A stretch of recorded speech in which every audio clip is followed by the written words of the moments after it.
สวัสดีครับตอนนี้เราอยู่กับแองกี้เบิร์ดนะครับไม่อยากตัดสายทิ้งด้วยโอเคเราจะเข้าสู่ช็อปเลยนะครับมีของอะไรดีๆไหมครับเนี่ยอันล็อกออกเลยนะครับเราจะไปที่เพกาครบด่านที่5แล้วเราเข้ามานี่เลยนะด่านที่13เราจะมาช่วยเหลือน้องกัน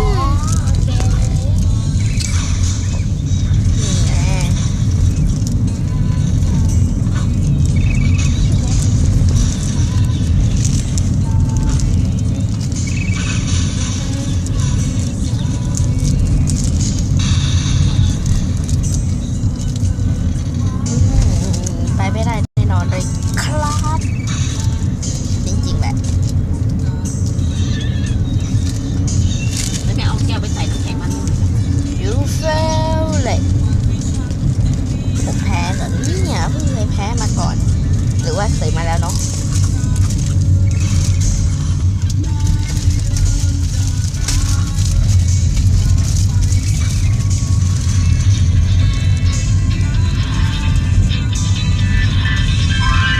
โอ้ยรถเก๋งก็นั่งนี่ผมเล่นมามวนนะตะกออะไรนะลูกจริงผมอัดคลิปแล้วเหรอใช่ทำไมเหรอครับแม่ไม่ได้มีอะไรโอ้โหอะไรแป๊บเดียวเองเพิ่งเล่นเองชนะเลยเหรอยิงเล่นไหมเล่นอะไรเกมอะไรเกมรถที่วิ่งไม่ตื้อถ้าอยากเล่นก็โอ้แต้มหนึ่งตก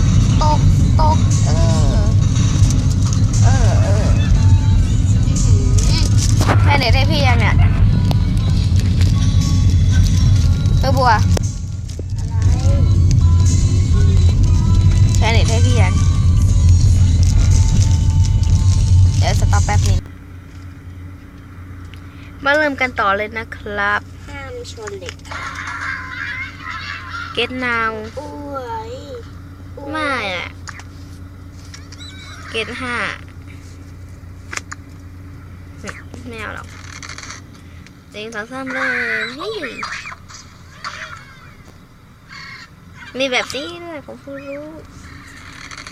กากนี่กับผู้หญิงคนนี้กากนี่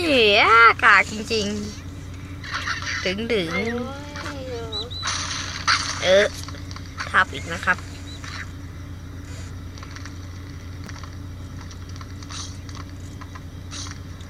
หายไปแล้วอ่ะ One more bird get it now get ไม่ได้ครับ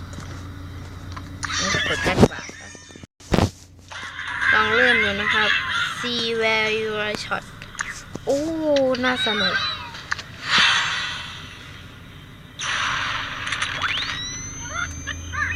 นี่ครับช็อตตรงนี้เลยนี่ได้อะ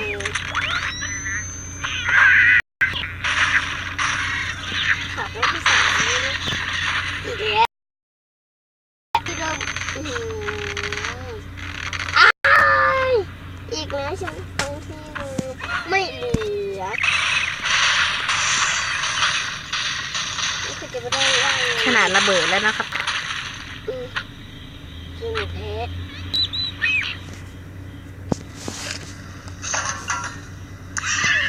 โอเคเรามาเริ่มกันใหม่นะครับจริงแพ้ผู้แพ้ก็แพ้สนใจแล้วเล่นเกมอื่นอย่างนี้ก็ได้นะครับผมไม่ใช่คนเซียนแองกี้เบิร์ดเสียงน้องค่ะหยุดพูดไปเลยบัว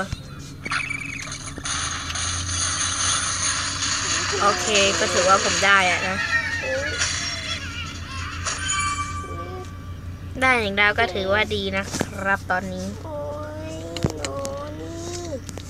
โอ โอเคไปต่อกันเลย ไม่กดตรงนี้จะกดตรงนี้ ผมไม่รู้ว่าง่ายหรือยาก แต่ที่รู้มันคือสวยมากเลยนะครับ ด้วยคลาสอีกอ๋ออยากกินโกโก้ไข่คลาสเตอร์เรสิเอ้ยมันกินมันเนี่ยอันนึงจ้ะที่จ้ะมันจะพอนะครับ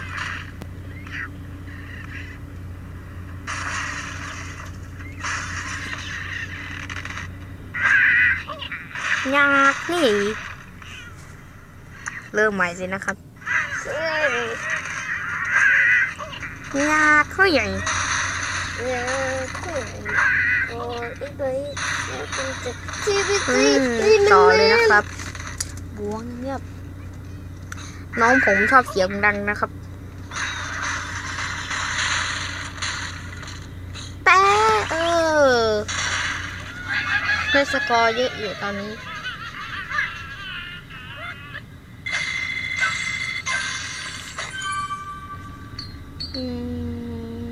ยังหรอครับ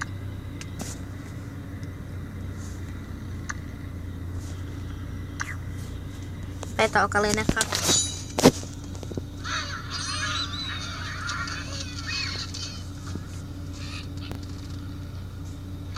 มันคืออะไรผมต้องรู้ให้ได้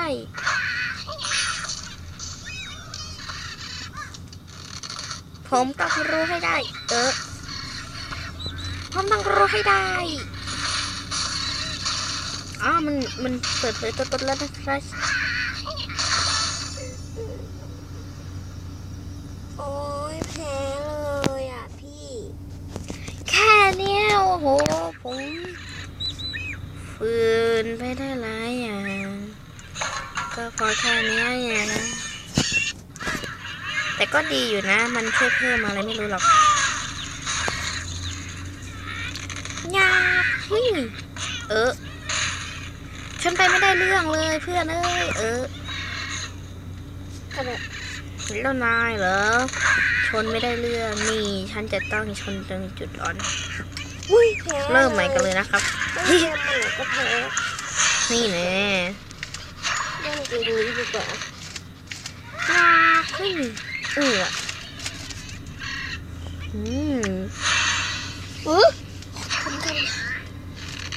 เราทั้งก้อนเด็กใช่ไหม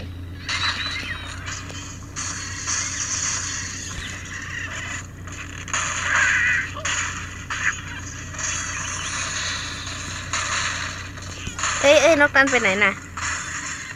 ออกได้ครับพระเจ้าผมใช้ไอ้พวกทั้งหมดแล้วเหลือบางอย่าง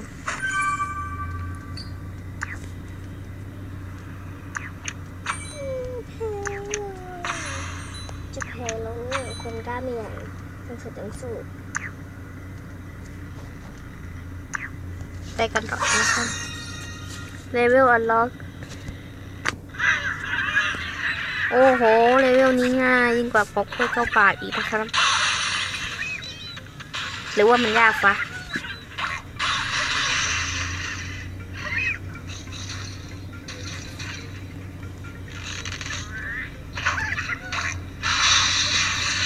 ยากแหละครับ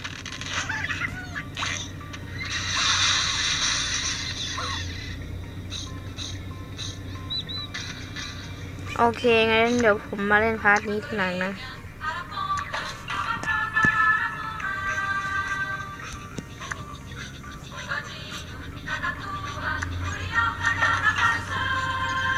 Get it now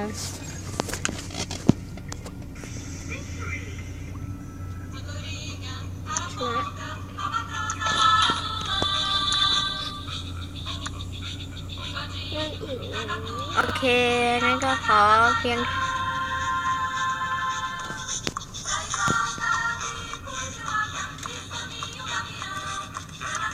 โอเคผมก็ขอบายบายเพียงเท่านี้นะครับ